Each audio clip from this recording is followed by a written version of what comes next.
साथियों नमस्ते, सुप्रभात। मैं आपका साथी राजेश कुमार आज आपके लिए शब्द युग्म के इस भाग में लेकर आया हूं। बड़े सरल और जटिल शब्दों का संग्रह है और एक बार मैंने जो बोर्ड पर शब्द लिखे हैं उनका आप स्क्रीनशॉट ले सकते हैं और स्क्रीनशॉट लेने के बाद में मैं ये आराम से आपको समझाता चलूँगा। इनके साथ ही इन शब्दों की रचना कैसे हुई है और साथ ही इन शब्दों के और क्या अर्थ निकल सकते हैं, कहाँ ये प्रयुक्त होते हैं, ये भी बातें इसके साथ साथ मैं बताता चलूँगा।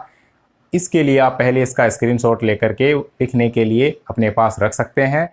वीडियो को पूरा देखना है, बने रहना है और समझते हुए जाना है, क्योंकि आप समझते जाएंगे, मैं बताता जाऊंगा तो ये अच्छे से शब्द आपके समझ में आ जाएंगे, बहुत तरीके से आपके समझ में आ जाएंगे और परीक्षा में आने पर आप इनको आराम से सही उत्तर कर पाएंगे, क्योंकि समझा हुआ और रटा हुआ इन दोनों में अंतर होता है। तो विद्यार्थियों शुरू करते हैं आज की कक्षा। इसमें देखिए काफ़ी शब्द ये लिखे हुए हैं और इसके बाद में मैं और लिखने वाला हूं, तो आपको ये वीडियो पूरा देखना है और अब तक यदि सब्सक्राइब नहीं किया है तो वो भी करना है। देखिए मैंने यहाँ पर 6 शब्द लिखे हैं जो एक दूसरे से मिलते जुलते हैं। ये समोच्चरित भिन्नार्थक शब्द हैं और यही बिंदु अपना चल रहा है। प्रणय, परिणय, प्रणति, परिणति, प्रणीत और परिणीत। देखिए इन शब्दों में फेर हो जाता है और ये कई बार हम इनका अर्थ सही से भूल जाते हैं और गलत की ओर चले जाते हैं, तो ध्यान दें इनके ऊपर। पहला शब्द मैंने लिखा है यहाँ पर प्रणय। प्रणय का अर्थ होता है विद्यार्थियों प्रेम। और फिर दूसरा लिखा है परिणय। परिणय का अर्थ होता है विद्यार्थियों विवाह। परिणय सूत्र में बंध गए, अक्सर हम पढ़ते रहते हैं, तो ये परिणय का अर्थ हो गया विवाह और प्रणय मतलब प्रेम। प्रणति, प्रणति का अर्थ है विनय। प्रणति का अर्थ होता है विनय करना, मतलब किसी के सामने झुक कर के उसका सम्मान करना, विनती करना, वह क्या है प्रणय। और परिणति, परिणति का अर्थ है परिणाम, कि इस कार्य की यह परिणति हुई, मतलब यह परिणाम निकला, तो वहां इस शब्द का प्रयोग होगा। और फिर अगला शब्द लिखा है इसमें प्रणीत। प्रणीत में नी बड़ी है और प्रणीत का अर्थ होता है रचित, कि रामचरितमानस तुलसी द्वारा प्रणीत है, मतलब तुलसी द्वारा रचित है। इस तरह से वहाँ इस शब्द का प्रयोग होगा। और यदि रचित का प्रयोग नहीं करता है किसी काव्य पंक्ति में कोई लेखक और प्रणीत का प्रयोग कर देता है, तो हमें वहाँ यदि पढ़ा हुआ है तो तुरंत समझ में आ जाएगा कि प्रणीत का अर्थ क्या होता है, रचित होता है। तो परीक्षा में इस दृष्टि से पूरा ध्यान रखना है। अगला शब्द है परिणीत। इसमें प्रणीत और इसमें री पूरी है, इसमें र इस पैके साथ में है, तो परिणीत का अर्थ होगा विद्यार्थियों विवाहित। देखो परिणय विवाह है, इसी शब्द का रूप बदल गया, परिणीत विवाहित। और प्रणय प्रेम और प्रणति विनय और प्रणीत रचित, परिणीत विवाहित। तो ये शब्द मिलते जुलते हैं, समोच्चरित हैं, तो मिलते जुलते होने ही हैं। और परिणय पर प्रणय ये क्या है कि ये सारे शब्द हैं वो व्यंजन संधि के उदाहरण हैं। इसमें विच्छेद करते हैं तो परि जोड़ नय, नय यहाँ पर णय का रूप धारण कर रहा है, ये साथ में मैं बता रहा हूँ आपको। इसीलिए मैंने कहा कि इस वीडियो को आप पूरा देखते जाइए, क्योंकि साथ साथ में ऐसी बातें होती जाएंगी, तो ये बातें एक के साथ में और दूसरी बात में हम सीखते जाएंगे, तो परीक्षा में हम और ज़्यादा सुंदर ढंग से तैयारी करके दृढ़ता से सही अंक हासिल करेंगे। इनके बाद में इन 6 शब्दों के बाद में हम देखते हैं अगला युग्म शब्द है अपने पास महिषी और महर्षि। महिषी, महिषी भैंस और पटरानी, इसके 2 अर्थ निकलते हैं। महिषी का अर्थ होता है भैंस और पटरानी भी महिषी कहलाती है। और साथ में देखो महर्षि, थोड़ा सा अंतर है, ये महिषी है और ये महर्षि है। महर्षि का अर्थ होता है विद्यार्थियों ऋषि श्रेष्ठ। महर्षि का मतलब महान, ऋषि महाजोड़ ऋषि, तो इसका मतलब कोई ऋषि श्रेष्ठ है तो उसके लिए महर्षि आता है। भैंस और पटरानी है, इसके लिए महिषी आता है। तो दोनों शब्द क्या है, एक दूसरे से मेल खाते हैं, लेकिन अर्थ पूरा इनका भिन्न बना हुआ है। अगला युग्म शब्द हमारे सामने रखा हुआ है, उसको हम पढ़ते हैं। तो ये लिखा है पहला शब्द रिक्त और दूसरा लिखा है विद्यार्थियों रिक्त। रिक्त का हम प्राय प्रयोग देखते हैं, रिक्त यानी होता है रीता या खाली, कि ये ज्ञान से रिक्त है, मतलब खाली है, और यह रिक्त स्थान है, यह खाली स्थान है। अब है रिक्त, इसमें थ है, इसमें त है, इतना सा ही अंतर है, बाकी शब्द रचना पूरी एक जैसी है। रिक्त का अर्थ होता है विद्यार्थियों उत्तराधिकार में प्राप्त संपत्ति। जो भी उत्तराधिकार में संपत्ति मिलती है उसको रिक्त कहते हैं। जो भी है हमारी जो थाती विरासत है वो क्या कहलाती है, रिक्त कहलाती है। ये हमें उत्तराधिकार में मिली हुई है। और अगला शब्द है लक्ष्य और फिर है लक्ष्य। ये देखिए लक्ष्य और लक्ष्य। लक्ष्य का मतलब होता है लाख, 1 लाख। इस लक्ष्य शब्द के शब्दकोश में देखें तो दोनों अर्थ मिलते हैं हमें। 1 लाख की संख्या के लिए भी 100,000 की संख्या जो लाख कहलाती है, और साथ में 1 लाख वह है जो चपड़ा होता है उसके लिए भी दे रखा है। तो ज़्यादातर इस लाख संख्या के लिए इसका प्रयोग होता है। तो लक्ष्य का अर्थ होता है लाख, और वैसे लक्ष्य यानी वह चपड़ा भी होता है। जैसे हम कहें कि लाक्षागृह है तो वहाँ पर लाख का घर। तो ठीक है, तो लक्ष्य का अर्थ हो गया लाख और लक्ष्य का अर्थ हो गया निशाना। हमें अपने लक्ष्य से नहीं चूकना चाहिए। ब्याज और व्याज, इस शब्द युग्म में हम दृष्टि डालें तो देखेंगे ब्याज। ब्याज को हम जानते हैं क्योंकि हमारी दिनचर्या में प्रायकर हम सुनते हैं, बातचीत में, व्यवहार में काम में लेते हैं। ब्याज का अर्थ होता है सूद। मूलधन के ऊपर जो अतिरिक्त राशि ली जाती है किसी को उधार दिए हुए ऋण पर, तो वह क्या कहलाती है, ब्याज। इसका दूसरा नाम है सूद। सरल भाषा में इसका अर्थ हो गया सूद। और अगला शब्द है हमारे पास व्याज। इसमें आधा वह है, आधा वह है तो इसका अर्थ हो जाएगा कोई भी आडंबर किया जाता है, दिखावटी बात कही जाती है, उसको कहते हैं व्याज। यानी छल कपट और दिखावटी जो भी होता है उसको व्याज कहते हैं। जैसे व्याज स्तुति, मतलब कोई बनावटीपन जिसमें होता है, छल कपट पूर्ण जो स्तुति होती है वो क्या होती है, व्याज स्तुति।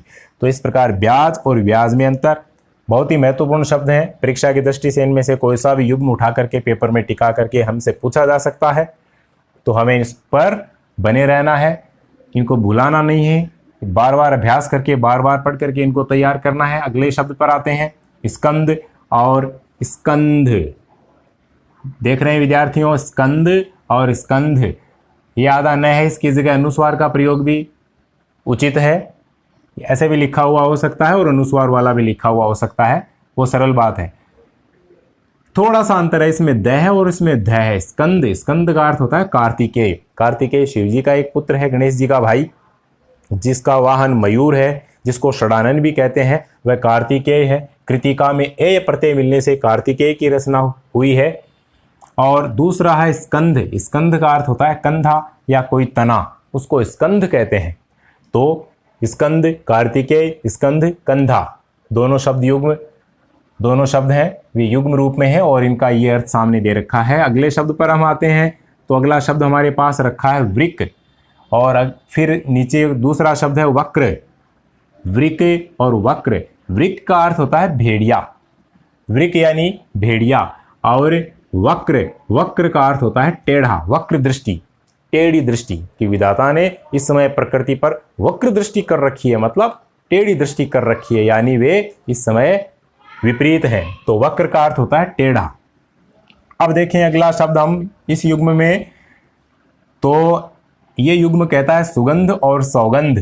दोनों शब्द हैं, दोनों से हम काफ़ी परिचित हैं, वाकिफ हैं, फिर भी इनका सही अर्थ आना जरूरी है। सुगंध का अर्थ होता है खुशबू। देखो सुगंध, सु उपसर्ग है, सु उपसर्ग है, गंध शब्द है, सु का अर्थ हो गया अच्छा, सुगंध अच्छी गंध, इसको हम खुशबू, अच्छी बू, बू का अर्थ क्या होता है गंध, तो अच्छी गंध है उसके लिए क्या आएगा, सु आ गया, यहाँ पर आ गया खुश, दोनों उपसर्ग हैं, बहुत ही अच्छे शब्द हैं सुगंध और खुशबू। सुगंध यानी खुशबू। दूसरा शब्द है हमारे पास सौगंध। सौगंध का अर्थ है शपथ या कसम, जिसको हम कहते हैं जो खाई जाती है ना, ली जाती है, वह क्या हो गई, सौगंध, शपथ या कसम। इसके अर्थ ये दोनों अच्छे शब्द हैं, सरल शब्द हैं। अब देखिए ये शब्द हैं, ये हमें थोड़े चक्कर में डाल सकते हैं, दोनों समीधा और सुमेधा। गौर करने की बात है, समीधा का अर्थ होता है यज्ञ के लिए जो लकड़ी होती है, यज्ञ हेतु जो लकड़ियां काम में ली जाती है उनको समीधा कहा जाता है। और सुमेधा, सु का मतलब अच्छी, श्रेष्ठ, मेधा यानी बुद्धि, जिसकी बुद्धि अच्छी हो उसे सुमेधा कहा जाता है, उस बुद्धि के लिए सुमेधा आ गया। तो देखो सुमेधा का अर्थ हो गया सद्बुद्धि, सद्बुद्धि, और समीधा का अर्थ हो गया यज्ञ हेतु लकड़ी। तो आप इस चैनल को सब्सक्राइब रखें और अपने साथियों में शेयर करते रहें, लाइक करते रहें। जो बात कोई समझ में आती है उसके ऊपर कोई प्रतिक्रिया आपके मन में और उपजती है कोई कमी नज़र आती है, कोई सुधार का सुझाव नज़र आता है, या फिर और कोई बात आपके मन में प्रश्न के रूप में उठती है, तो आप कमेंट बॉक्स में लिख करके पूछ सकते हैं, चर्चा कर सकते हैं। तो देखिए, समिधा यज्ञ हेतु लकड़ी साथियों, और सुमेधा का अर्थ सद्बुद्धि। इसके बाद में हम आते हैं यहाँ पर सम्मति और सन्मति। सम्मति का अर्थ होता है सहमति, कि उसने इस कार्य हेतु अपनी सम्मति प्रदान की, मतलब सहमति दे दी। और सन्मति, सन्मति का मतलब होता है सद्बुद्धि, अच्छी बुद्धि, उस है ना। जैसे सुमेधा का अर्थ है सद्बुद्धि, ठीक वैसे ही सन्मति का अर्थ भी क्या है, सद्बुद्धि। तो इस तरह से ये हुआ। अगले युग्म में हम आते हैं तो लिखा है शिखर और शेखर। शिखर यानी चोटी, पर्वत शिखर, पर्वत की चोटी।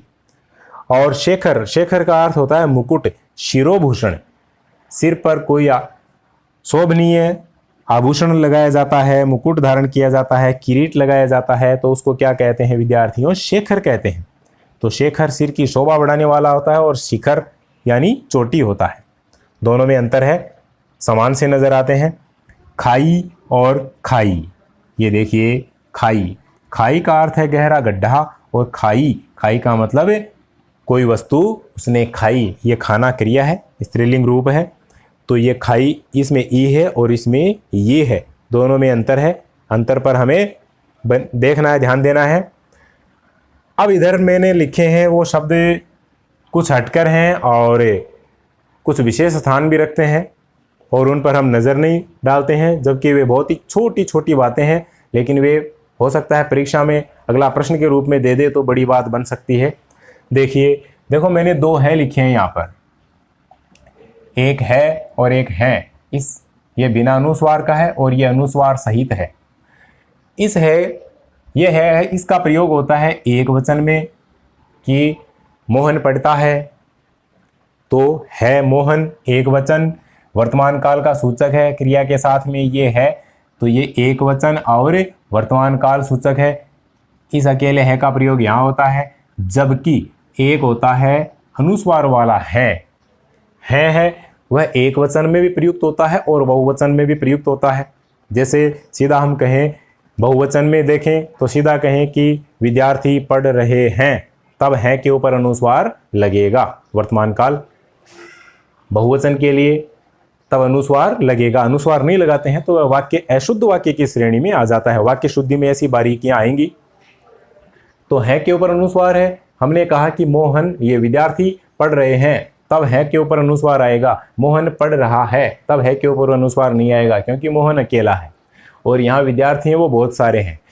अब इसमें थोड़ा सा विशेष जो मैं बताना चाहूँगा वह यह है कि ये बहुवचन के साथ तो है ही है, लेकिन ये एक वचन में भी प्रयुक्त होता है।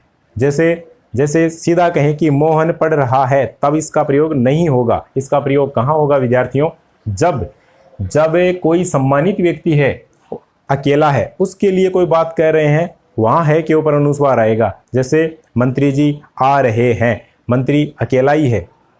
प्रधानाचार्य कुछ सुना रहे हैं, तब उसके ऊपर अनुस्वार आएगा, क्योंकि प्रधानाचार्य, मंत्री, गुरु, माता पिता ये क्या है, सम्मानित हैं। तो जो भी समाज में सम्मानित पद है, सम्मानित व्यक्ति है, उसके लिए वाक्य में प्रयोग करते समय अकेले के लिए भी जब वाक्य में अंत में है आएगा तो उसके ऊपर अनुस्वार लगाना आवश्यक है।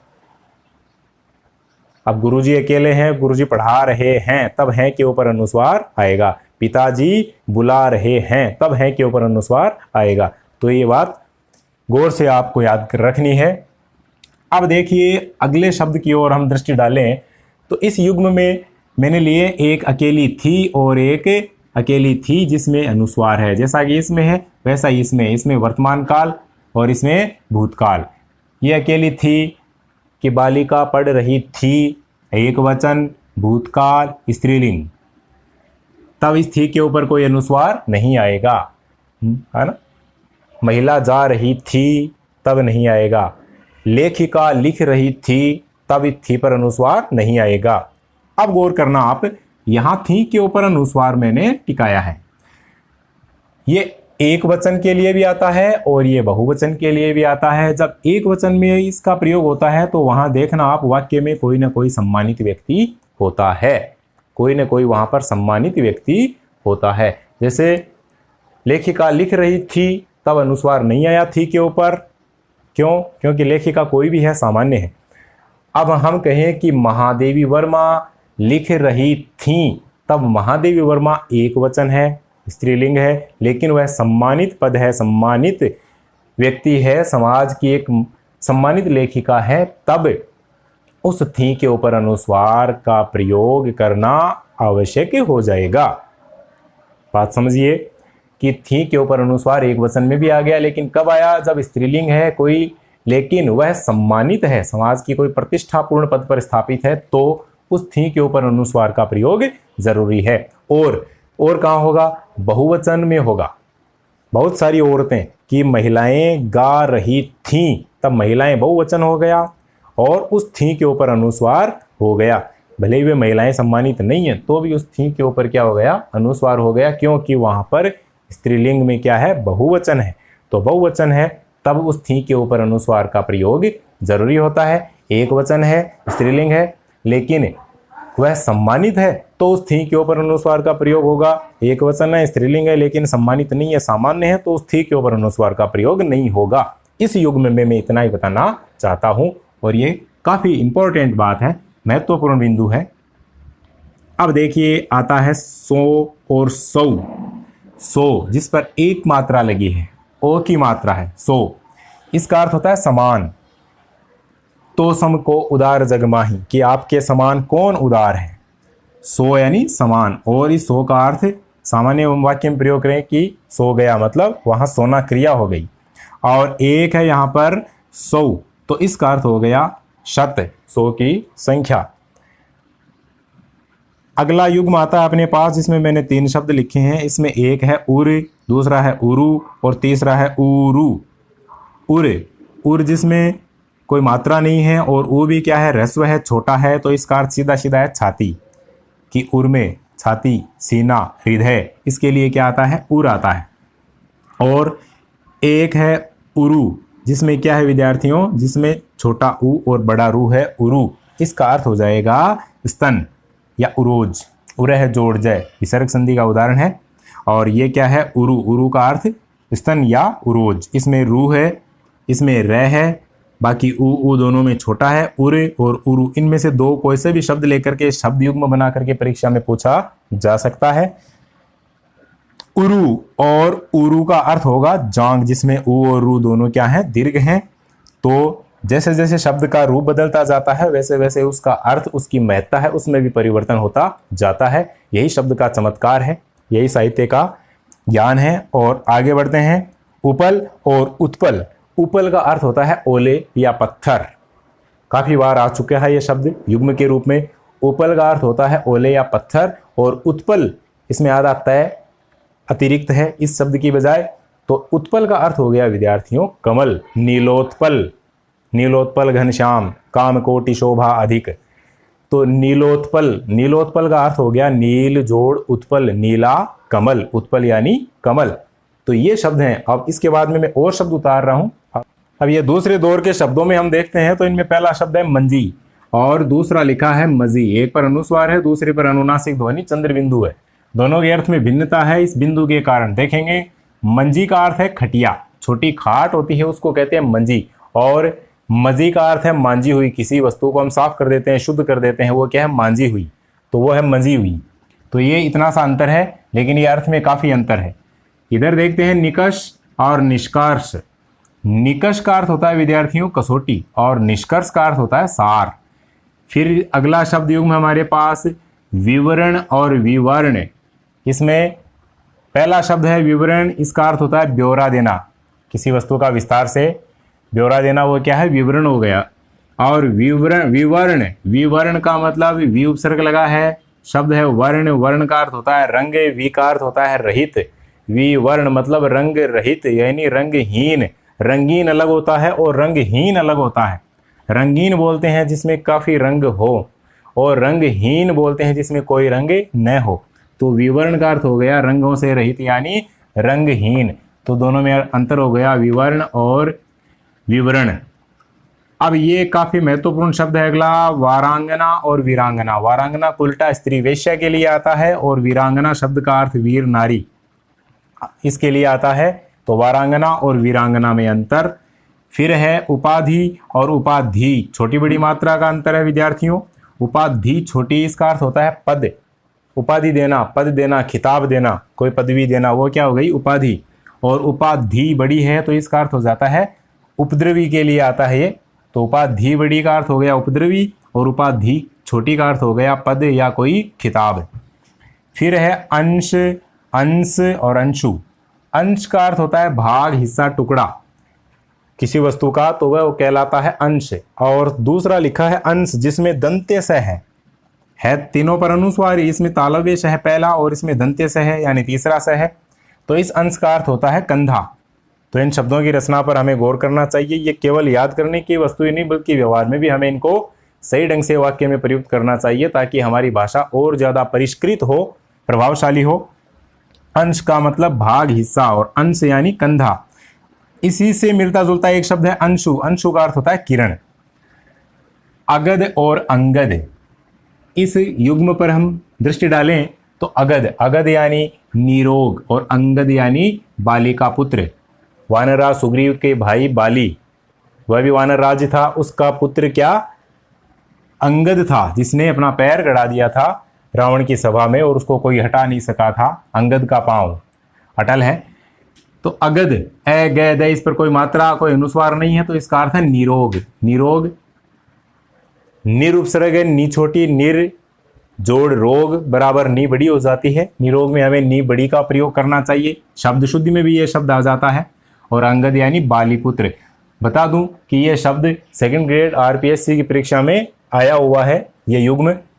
और देखिए अक्ष, अक्षी, अक्षी, इन तीनों शब्दों पर हम गौर करें तो अक्ष है, अक्ष का अर्थ धुरी, और अक्षी, अक्षी यानी आंख, और अक्षी बड़ी है तो आंख वाली, जैसे मीनाक्षी, मीन जोड़ अक्षी, मीन जैसी अक्षी वाली है ना, मछली की सी आंख जिसकी होती है, तो आंख वाली। अक्षी बड़ी है तो आंख वाली और अक्षी छोटी का मतलब केवल आंख। अक्ष यानी धुरी है। तो युग्म इनमें से कोई से भी दो शब्द उठा करके युग्म बना करके परीक्षा में दे सकता है। अवन और अवनी, ये भी काफी महत्वपूर्ण प्रश्न है, आरपीएससी की परीक्षा में आ चुका है द्वितीय श्रेणी परीक्षा में। अवन और अवनी, अवन का अर्थ होता है प्रसन्न करना या रक्षा करना, और अवनी, अवनी छोटी है, इसका अर्थ होता है धरती। तो हमें अवनी की, अवन का जिम्मा उठाना चाहिए, मतलब हमें धरती की रक्षा का जिम्मा उठाना चाहिए ऐसे। तो अवनी और अवन में अर्थ का अंतर। अगले तीन शब्दों पर हम गौर करें तो देखिए पहला शब्द है अमर्ष, फिर है अवमर्ष और फिर है अवमर्ष। शय का अंतर है। अमर्ष का अर्थ होता है क्रोध, खाली अमर्ष है, शय ये है, इसमें दूसरा जिसको हम मूर्धन्य शय कहते हैं षटकोण वाला। अमर्ष में अर्थ छिपा है क्रोध, और अवमर्ष का अर्थ होता है आलोचना, और अवमर्ष इसमें जो पहला शय आ जाता है तालव्य, तो इसका अर्थ हो जाता है विद्यार्थियों स्पर्श या संपर्क। इस प्रकार इन तीनों में क्या है अंतर। शब्द युग्म इन दो में से किसी का भी बना करके दिया जा सकता है। अगला युग्म हम देखें तो है अहम। अहम का अर्थ होता है मैं की प्रधानता, मैं का भाव यानी अहंकार। इसमें हलंत है और इसमें हलंत नहीं है, ये अहम है। तो यहाँ अहंकार अर्थ नहीं होकर के इसका अर्थ हो जाता है महत्वपूर्ण, कि यह मुद्दा अहम है, मतलब प्रधान है, महत्वपूर्ण है। तो बिना हलंत वाला मैं है तो इसका अर्थ हो जाता है महत्वपूर्ण। फिर अगला युग्म है अभिसार और अभिसार। इसमें छोटी बड़ी ह्रस्व दीर्घ की मात्राओं का फर्क है। तो देखिए अभिसार और अभिसार, अभिसार भी छोटी है, ह्रस्व है, तो इसका अर्थ होता है छिपकर मिलना। छिपकर मिलने की क्रिया है वो क्या कहलाती है अभिसार। और अभिसार का अर्थ हो जाता है आक्रमण, भी बड़ी है।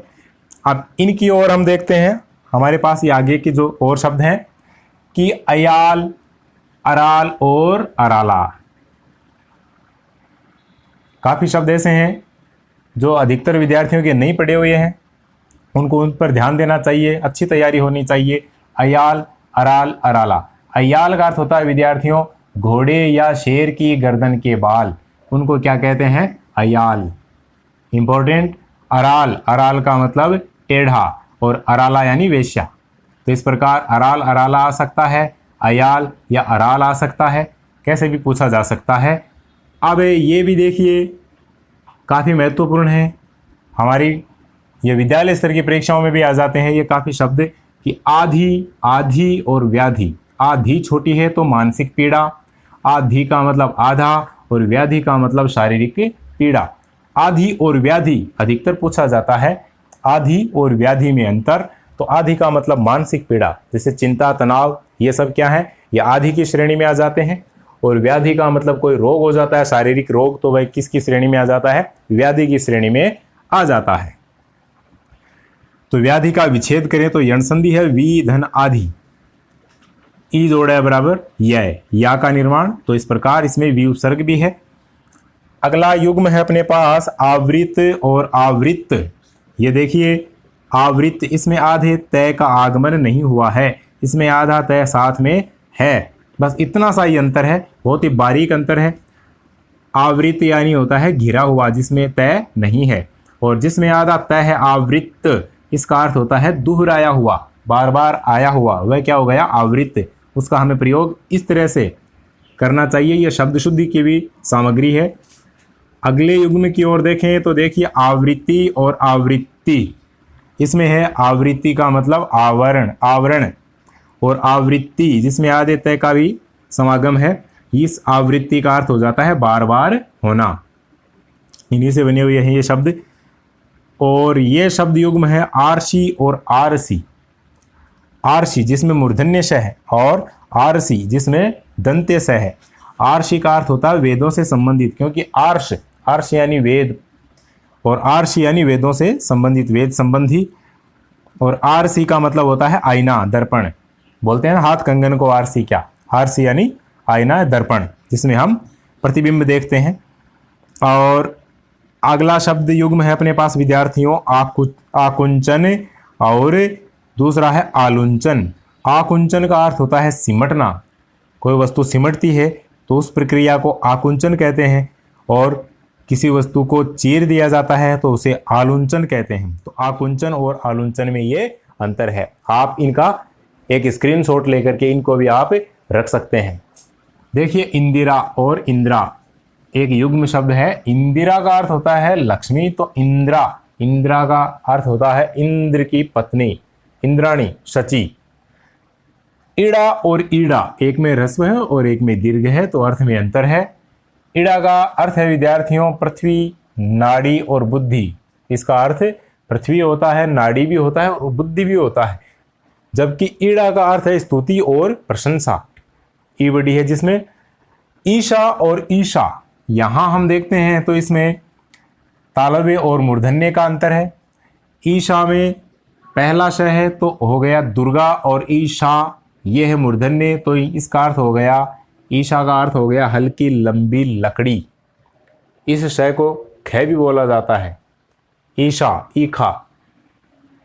तो ईशा का मतलब हल्की लंबी लकड़ी है, जो उसको क्या कहते हैं, ईशा। इधर हम देखें तो उपादान और उपधान। उपादान यानी सामग्री, और उपधान का अर्थ होता है विद्यार्थियों तकिया, सिराने के लगाने वाला। और रिजु, रज्जु और ऋषु। देखिए रिजु, रिजु का अर्थ सरल, और रज्जु का अर्थ रस्सी, तथा ऋषु का अर्थ चतुर या कोई शक्तिशाली।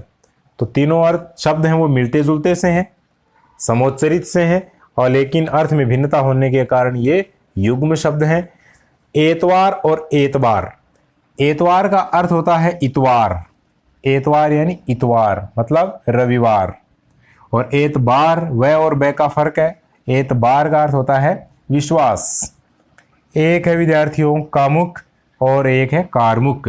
कामुक यानी कामी व्यक्ति, और कारमुक का मतलब धनुष, धनुष को कारमुक भी कहते हैं। ऐसे इनके अर्थ भी आ रहे हैं, और एक शब्द के कई कई पर्यायवाची भी हमारे तैयार होते जा रहे हैं, और साथ ही साथ शब्द शुद्धि की भी इसमें पूरी तरह से बढ़ोतरी होती जा रही है। शुद्ध शब्दों का भी ज्ञान होता जा रहा है, तो इनसे, इन शब्दों के परिचय से काफ़ी फायदे हैं। कादम्बिनी, ये देखिए ये शब्द शुद्धि का ही रूप है, कादम्बिनी और कादम्बरी। अब कादम्बनी तो यह शुद्ध हो गया, कादम्बिनी है। कादम्बिनी का अर्थ होता है घटा, और कादम्बरी का अर्थ होता है विद्यार्थियों शराब। अब है कर, करी और कीर, मिलते जुलते शब्द हैं। कर का अर्थ होता है हाथ, करी का अर्थ होता है हाथी, और कीर आ जाए तो इसका अर्थ होता है बच्चों तोता। तो कर यानी हाथ, करी हाथी, और कीर यानी तोता। कर यानी हाथ भी होता है और कर यानी किरण भी होता है। कर अनेकार्थी शब्द हैं, कई कई अर्थ होते हैं। यहाँ वे अर्थ बताए जा रहे हैं जो ज्यादातर लोक प्रचलित हैं। केसर और केसर, केसर इसमें पहला श है, इसमें तीसरा स है। केसर इसका अर्थ होता है विद्यार्थियों सिंह की गर्दन के बाल, उनको क्या कहते हैं? केसर। और केसर जहां ये दंत्य से आ जाए तो वहां अर्थ हो जाएगा कुमकुम या कोई सुगंधित पदार्थ, इसको हम क्या कहेंगे? केसर। तो ये फर्क है शब्दों में, बनावट में, तो बनावट में फर्क है, इसीलिए अर्थ में अंतर है। ये देखिए बहुत ही महत्वपूर्ण शब्दावली में कोड़ी, कौड़ी और कोढ़ी। कोड़ी का अर्थ होता है 20 की संख्या, 20 की संख्या को कोड़ी कहते हैं। एक मात्रा है, ओ की मात्रा है केवल। और घोंगा आदि जीव जंतुओं का जो घर होता है, कठोर होता है, उसको कहते हैं कौड़ी। घरों में देखी जाती है कोड़ी, खेल में भी काम आती है। और कोढ़ी इसमें ढह है, तो कोढ़ी का अर्थ होता है एक कुष्ठ रोग वाला एक रोगी। कृतज्ञ और कृतघ्न काफी बार आए हुए शब्द हैं, दोनों युग्म शब्दों में भी आ जाते हैं। शब्द समूह के लिए एक शब्द में भी इनका कई बार आना होता है परीक्षाओं में। तो देखिए कैसे कैसे ये पूछे जाते हैं कि कृतज्ञ उपकार मानने वाला, इसको क्या कहेंगे? कृतज्ञ। और उपकार न मानने वाला कहलाता है कृतघ्न। अब ऐसे ही शब्द समूह के लिए एक शब्द में ये पूछे जाते हैं कि उपकार न मानने वाला, तो एक शब्द में हम लिखेंगे क्या? कृतघ्न। और उपकार को मानने वाला वह क्या कहलाता है? कृतज्ञ। ये देखो आधे और पूरे वर्ण से अर्थ में अंतर है। क्षमा यानी माफी और आधा क्षय है। क्षमा का मतलब है पृथ्वी, तो ये पृथ्वी का पर्याय है और इसका अर्थ माफी है, क्षमा और क्षमा। इधर हम आते हैं तो ये शब्द बहुत ही महत्वपूर्ण है, कौशल और कौशल। देखिए इसकी बनावट, इसमें कौन कौन से वर्णों का, मात्राओं का प्रयोग है। इसका अर्थ होगा अयोध्या, अवध नगरी, कौशल। और कौशल का मतलब होता है निपुणता, दक्षता, किसी कार्य में पारंगत होना, क्या है? अपने आप में कौशल है। और ये देखिए कंदक और कंदर।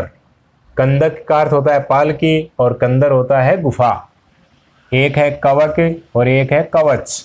कवक निवाला है और कवच सुरक्षा के लिए कोई आवरण होता है जिसको वर्म कहते हैं। ये कवच होता है और ये कवक होता है। अगला है खंजन और खंजर।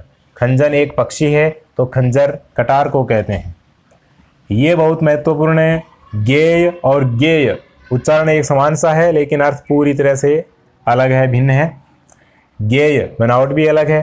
गेय का अर्थ होता है गाने योग्य और गेय का अर्थ होता है विद्यार्थियों जानने योग्य। इस गेय को जय भी बोलते हैं क्योंकि इसकी जो रचना है वो आधे जय और चय छय जय जय ये 5वें वर्ण से हुई है, आधे जय और ये से, तो इसका कहीं कहीं उच्चारण जय भी देखा जाता है।